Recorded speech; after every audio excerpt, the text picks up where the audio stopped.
Hey guys. All right. It's all right. Welcome to, the screen's already gone. Look at us. Oh, we're here. No, yeah, we're here. We're good. We're good. It's live with Greg. It's live with Nate. We're live right here in the store. I'm excited. Thanks for having me. And it's been a long time since I've had a guest on my show. Oh, and I'm honored to do it. This is the Live with Greg post-NAMM. Post-NAMM. How many people do you figure you talk to at NAMM? Just interview-wise, not just including casual conversation off the mic. Just random people off the street? Yeah. I don't know, about 20 or so. You got me beat by like 1,000. Every day, like every hour, I'm checking Instagram and I'm checking TikTok and I'm checking YouTube, and there's like 16 more videos of Nate interviewing somebody. But I feel like you had a higher quality of conversation because you kind of went in. You kind of went in deep. I was kind of like, hey, all right, thank you. Hey, let me talk to you. Let me talk to you. Let me talk to you. We had fun though. We had a great time. We ate good too. We did. Yeah. Man, if you ever get an opportunity to come hang out with old Nate and Greg, and you spend a few hours on the road, or even in Springfield, if you're like, you know what, I'm gonna get on an airplane, I'm gonna go see them sons of guns down there in Springfield. Sons of guns. I promise you, hang out long enough, you're gonna eat pretty good. You are. You're gonna eat real good. We're not gonna take you to like standard fare. No Subway sandwiches here.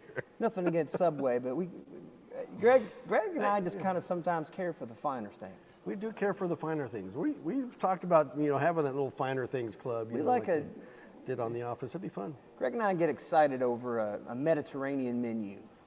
We do. A Peruvian diet. A little baba ganoush for you. Little baba ganoush on the loose. We have fun. A little moussaka. A little. That's the Greek stuff. Dolmades, yes. What else can we get on there? Some falafel. Falafel, can't get enough of that. That was the thing, is that when we were in Anaheim, there was all these restaurants that Greg and I were like, oh. Yeah. And not everybody had a stomach for what Greg and I were craving. Kind of running with the meat and potatoes crowd, and we love our crowd. But Greg and I had to let's just go off somewhere and find us something good to eat here. And we did a couple times. We did. Absolutely. So what are we talking about today? We are talking about the new stuff, the cool stuff, the things that took place at NAMM that we have brought here to share with you in person, live, in the store. We got some cool stuff from Yamaha. Yes, you always have the cool stuff. We got some cool stuff from Con, aka Con Selmer. Yeah. But let's just say it. Let's say it loud. Let's say it proud. Con is back. Con is back. Just Con. Standing on its own 2 feet. Bringing back professional saxophones to the Con world. Nice. Makes my heart proud. Yeah, because you have quite a collection of instruments. I've got a smaller collection now than I used to, but yeah, I've had a large collection over the years. Yeah. Currently my tenor saxophone is a Con from 1950. Is that the silver one? That's the silver one. Is that the one that you play whenever we did That's Silver the one Bells? You can see it on our Christmas special, Silver Bells, me and Nate. Yep, that was a good time. So let's look at something cool. Let's look at something cool. We're going to save the Yamaha for last because it's something extra special. All right. But we're going to, I brought you some unsullied gloves. Unsullied gloves. And you got to get them on the right hand. I'll say that. You've got to get them. These are ambidextrous gloves. You can go on either hand. I got you. But it's just you got to make sure you got their thumb in the right spot. I got you. I appreciate, Greg, you sort of championed the white glove. I did. Treatment. And rightly. I mean. Yeah, that's what I should have said. The white glove treatment just adds that level of sophistication, panache. To the sonic charcuterie. Respect. Yes. Honor and glory. All of that. It's just fancy. Because as you all know, we're fancy. All right. So, first up, we have a new Con French horn. Double French horn. By double, meaning it's a B flat F French horn. So it has 4 valves? It's got 4 valves, or rotors, as they say in the double horn world. Mm-hmm. This one is actually an intermediate model. Oh, very cool. Made with the pro specs that you would find on like an 8D, the industry standard professional French horn that everybody knows. but in a more affordable format. So this is the Con CHR 512.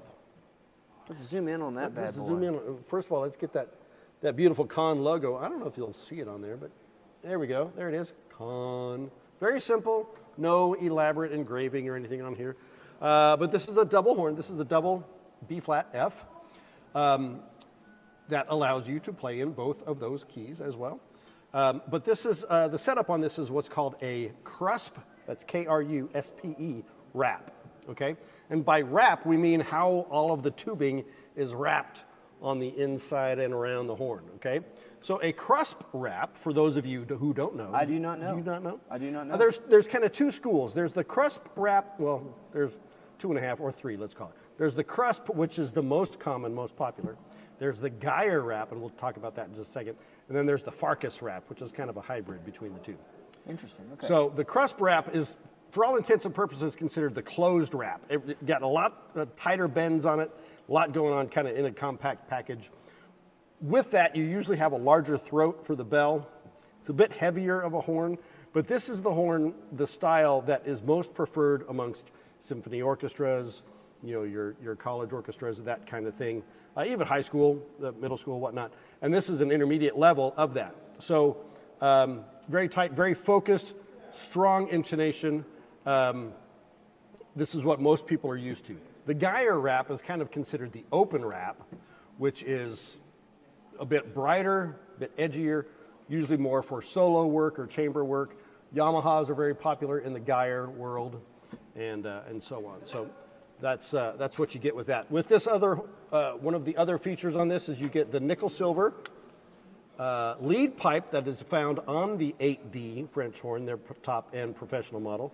You get that feature, which kind of bumps this one up into that next level. Mm-hmm. You get a reversible rotor on the fourth rotor, which is really cool because you can flip it to where you're going either from B flat to F or from F to B flat, depending upon how you throw your trigger. Nice. Is that something you can do on the fly? Yeah. Or is that something you have to commit to? Well, yeah, I don't know if you can do it on the fly, but I think it is. It's not a difficult process to do. I think it's just a matter of popping it out and popping it back in. Yeah, gotcha. Yeah, I haven't actually tried it or seen it done, but I just know that it can be done. There you go. So there you go. So intermediate level, affordable, professional grade French horn from Con. Con is back. This is the CHR 512. Look at that thing. That is a gorgeous instrument. Isn't it pretty? It is. And so the crust wrap, that's your old school French horn wrap. Basically, yeah. Yeah. Yeah. Gotcha. I like it. So old school French horn. I always think Route 5 when I think of French horn. I don't know why. I always think of John Williams when I think of French horn. Yeah. Star Wars. Star Wars. Yep. But sounds way better. Sounds way better than that. Yeah, absolutely. I don't play French horn, so, you know, there you go. All right. So that's horn number 1. We got 2 more.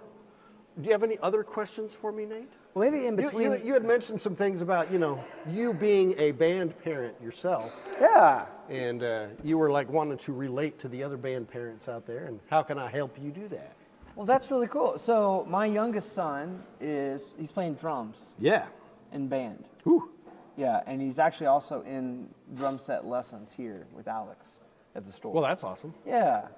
And so he's learning, you know, when you think of drum set, he's learning to play that, but he's also learning concert percussion, and eventually he's going to get a pair of marimba mallets in his hand. There you go. We go to Ozark, so they got a great percussion program there. Yeah, they do.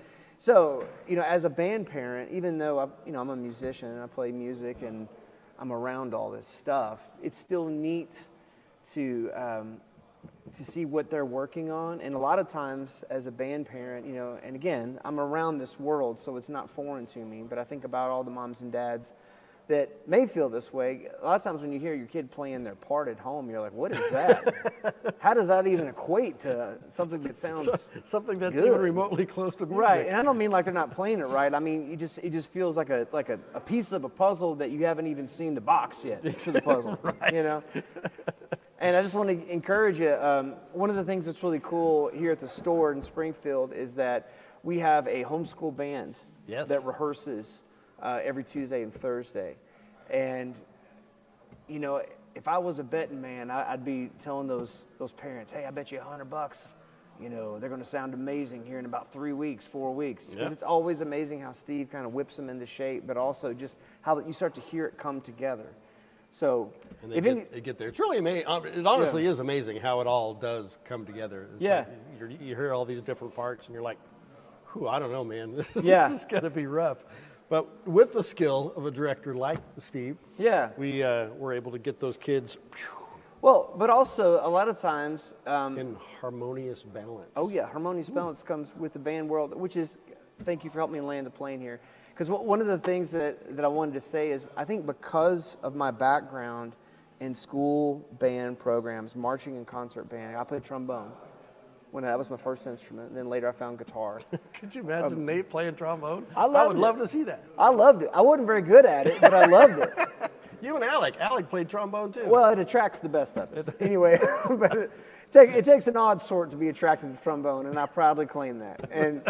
But I loved it, and what I wanted to say is, band parents, is that I feel like I learned something about music, specifically in the realm of like delayed gratification. Yeah. Because seeing all those pieces come together, it takes time to get all those pieces worked out where everybody's kind of got their part. And then once you experience that, especially sitting in the band, you know, all of a sudden then you realize, well, sometimes good things do come to those who wait. That's right. And, you know, and then of course when I did get a step-up trombone when I was a kid. I had an F attachment. Nice. Yeah. And I didn't know how to work it at first, but eventually I got to where I was like, I don't have to go to 6th position. Pow! Hit that little F attachment. Yeah. Right there. Speaking of step-up horns, what else we got around here? I was going to say, speaking of your boys, is your older boy still playing the saxophone? You know, he actually, his ear was faster than his eyes on saxophone. And so saxophone has led to other things in the creative realm where everything that he learned in band he's really into film music. Oh, cool. And so I think he's going to actually make films, but also compose film music. And I wonder where he got the idea of being on video. The next John Williams. Yeah, who knows? Who knows? Yeah. Well, he did play the saxophone at least. And so I'm going to share a saxophone. Let's do it. Let's do it. Yeah. I got this one right here. We were talking about Con. This is the rebirth of Con saxophones right here. Now, just a little side story. At NAMM, and I don't know if we posted the video yet, but I did some content there at the Con. Some content. You see what you did there? Regarding the limited edition, what do they call it? It's the Constellation. Is it the Constellation? That sounds pretty good. Or the Con? They always put Con in a bigger word on there. Consternation? Anyway, it's a limited edition saxophone. Mm-hmm. This one is not the limited edition, but this is the available for everyone version of that horn. I'm going to put the neck on it too because we got to see what this looks like. I love a satin finish. Yep, they call it. In fact, they call this a matte finish on this matte one, or finish. antique matte. Ooh, boy, man, that really pops on that camera. It does. Holy smokes! All right, so what do we got here? We got professional grade Con. Now, Con, of course, the company's been around for 150 years. They really haven't made professional grade saxophones since the 60s, I think, was the last Con professional saxophone on the market. Mm-hmm. But they are back and in full swing and in full respect and honor of the original Con professional saxophone. So this sounds and feels like a vintage Con, but with every modern accoutrement that you could possibly want. Accoutrement. Very good. So what do we have on this? So first of all, we've got these really cool, very thin, lightweight kind of wire key guards like you would find on the older Cons. Brought that back, which is really cool. But the added bonus on these is they're all fully adjustable for your pad height, which is really awesome. You've got the large bore like you would find on the older Cons. On the back side here, you've got the newly designed bell-to-body brace. I can't remember, there's a term that they used for that, and forgive me for blanking on that. But they've designed it to be lightweight and out of the way, but to also add mass to the horn in that spot, which increases the resonance of the horn, which makes it really, really pop. You've got the rocker left-hand table there. You've got, now, there's a kind of a change going on, I think, in the saxophone world. For a while, everybody was like, it's not a pro horn if it doesn't have post-to-rib construction. But we're finding a lot more modern professional horns going back to singular post construction. So what do I mean by that? The singular post construction, which is the old world way of doing it, are the individual posts mounted to the horn, and the keys mounted to those posts. The modern kind of version of that, which is the rib construction, is all of those posts are mounted to a bracket or a rib, and then that whole bank of keys is mounted. So there's different schools of thought as to how that affects the tone, based on the amount of heat applied to the instrument, the resonance, and all that. How does that affect the playing experience? Well, it's about the sound. The playing experience, the rib construction is a much more structurally secure, stable setup because the keys are less prone to move or, pop a single post off of there. But on this, there are some modern, effects to we've got, modern bracing on the lower stack. So there's ways to compensate for the single posts that still allow it to reach its maximum potential.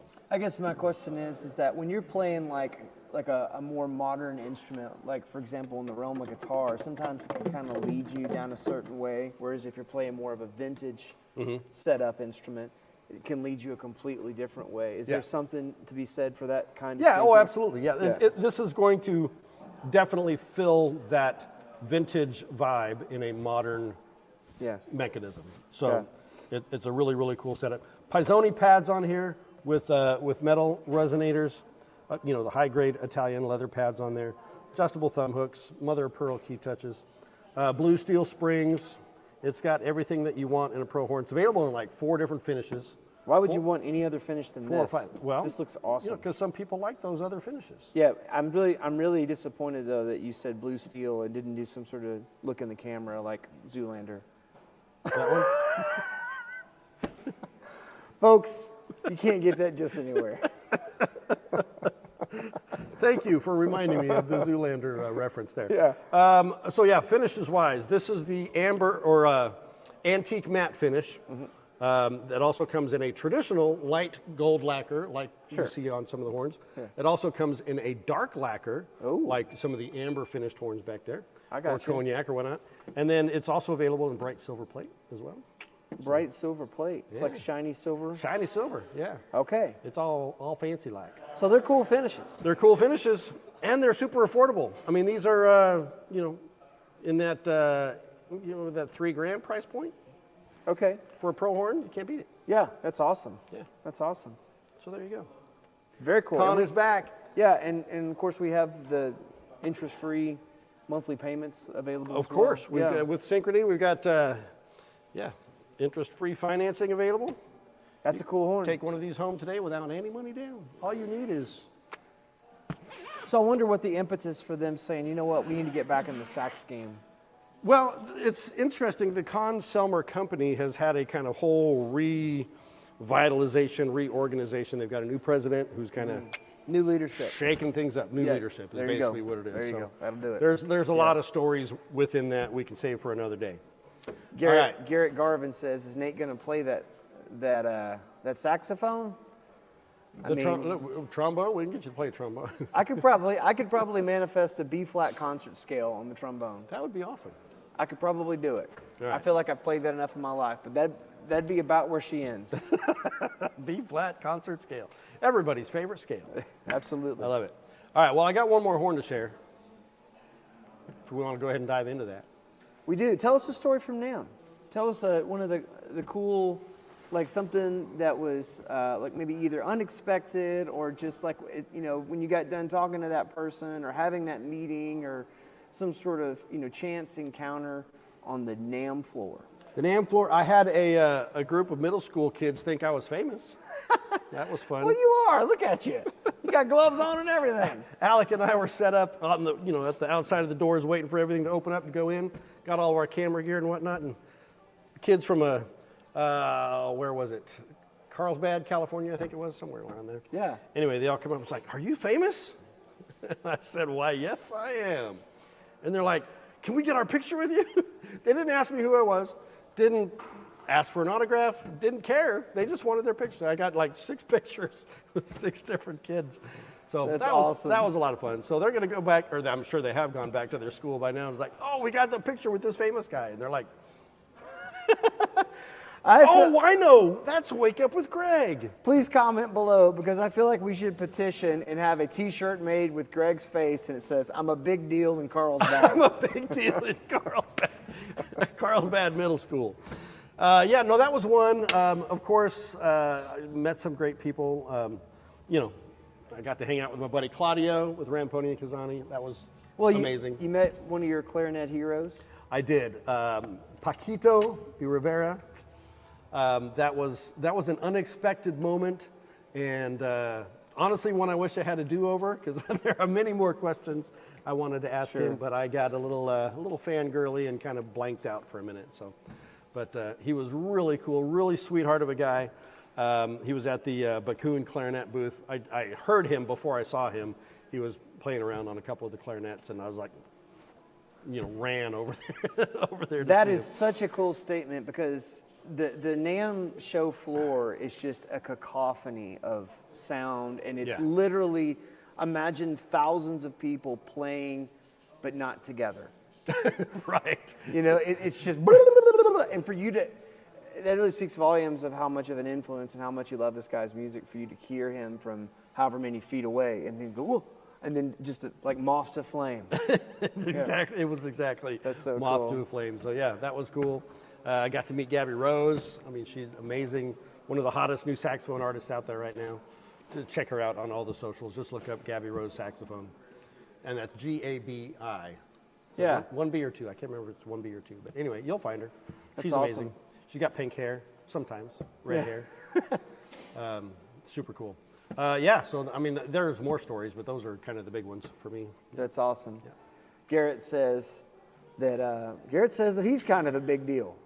Hey, I love it, man. Well, you to should thine be. own self be true. That's right. And he said, all the guys at Palin are a big deal. Well, bless your heart. Thank you. Thank you for those That's kind awesome. of words. All right, let's dig into this final limited edition trumpet.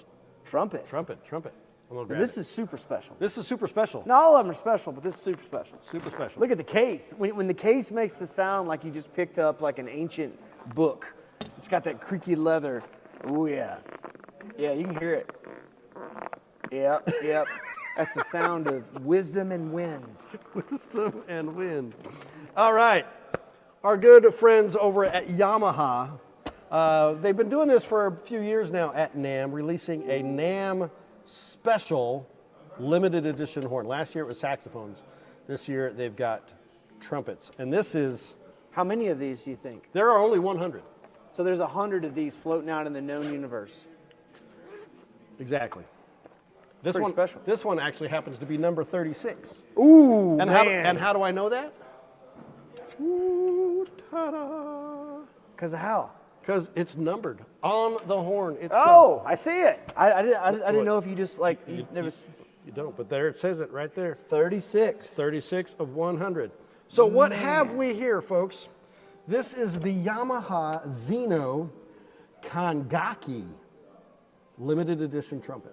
Just don't even say anything else. Somebody buy this right now. Just Kangakki. I got Kangakki. 3 of them here, and there's only 100 in the world, so You got 3 of I these? got 3. I'm pretty special. Nice. How about that? So wait a And minute, so you can 36, what are the other ones? I haven't looked at the other numbers yet. So secret numbers, keep going. Secret numbers. So this is the Xeno. This is the YTR 8335, as you all know, Yamaha's flagship horn. This is the Mark II version, and this is the RSKG. So the R for reverse lead. Boom, we got that reverse lead that we've talked about on my show many, many times. And then we've got the S for the silver. So what are the special Kangakki features of this horn that take it up that extra notch? First of all, we've got the Kangakki kanji engraving on the bell there. I don't know if you can see that. Now what does Kangakki mean? Kangakki is actually Japanese for wind instrument, which it's, you would think it'd be something a little bit more interesting than that, but I'll take it, Kangakki. I'll take it, right? It's probably more elaborate than wind instrument. It's probably back to what I said, wind and wisdom. Wind, yeah, it's probably more something like that. Yeah, that's the Nate White But translation. there's the Kangakki what's the word? I just It's had like it. the characters, the character, Japanese character, characters. yeah. The kanji. Thank you. Gosh, Yeah. I had it in my head and it Yeah. just disappeared. Yeah. So we got that, and then we've got the individually numbered, one of 100. This one's number 36. So cool. We have on the bottom here we have phosphor bronze, Interesting. or solid bronze valve caps, bottom valve caps. What that does is that darkens the sound and enriches the sound. So you get more color to the tone, both visually and orally.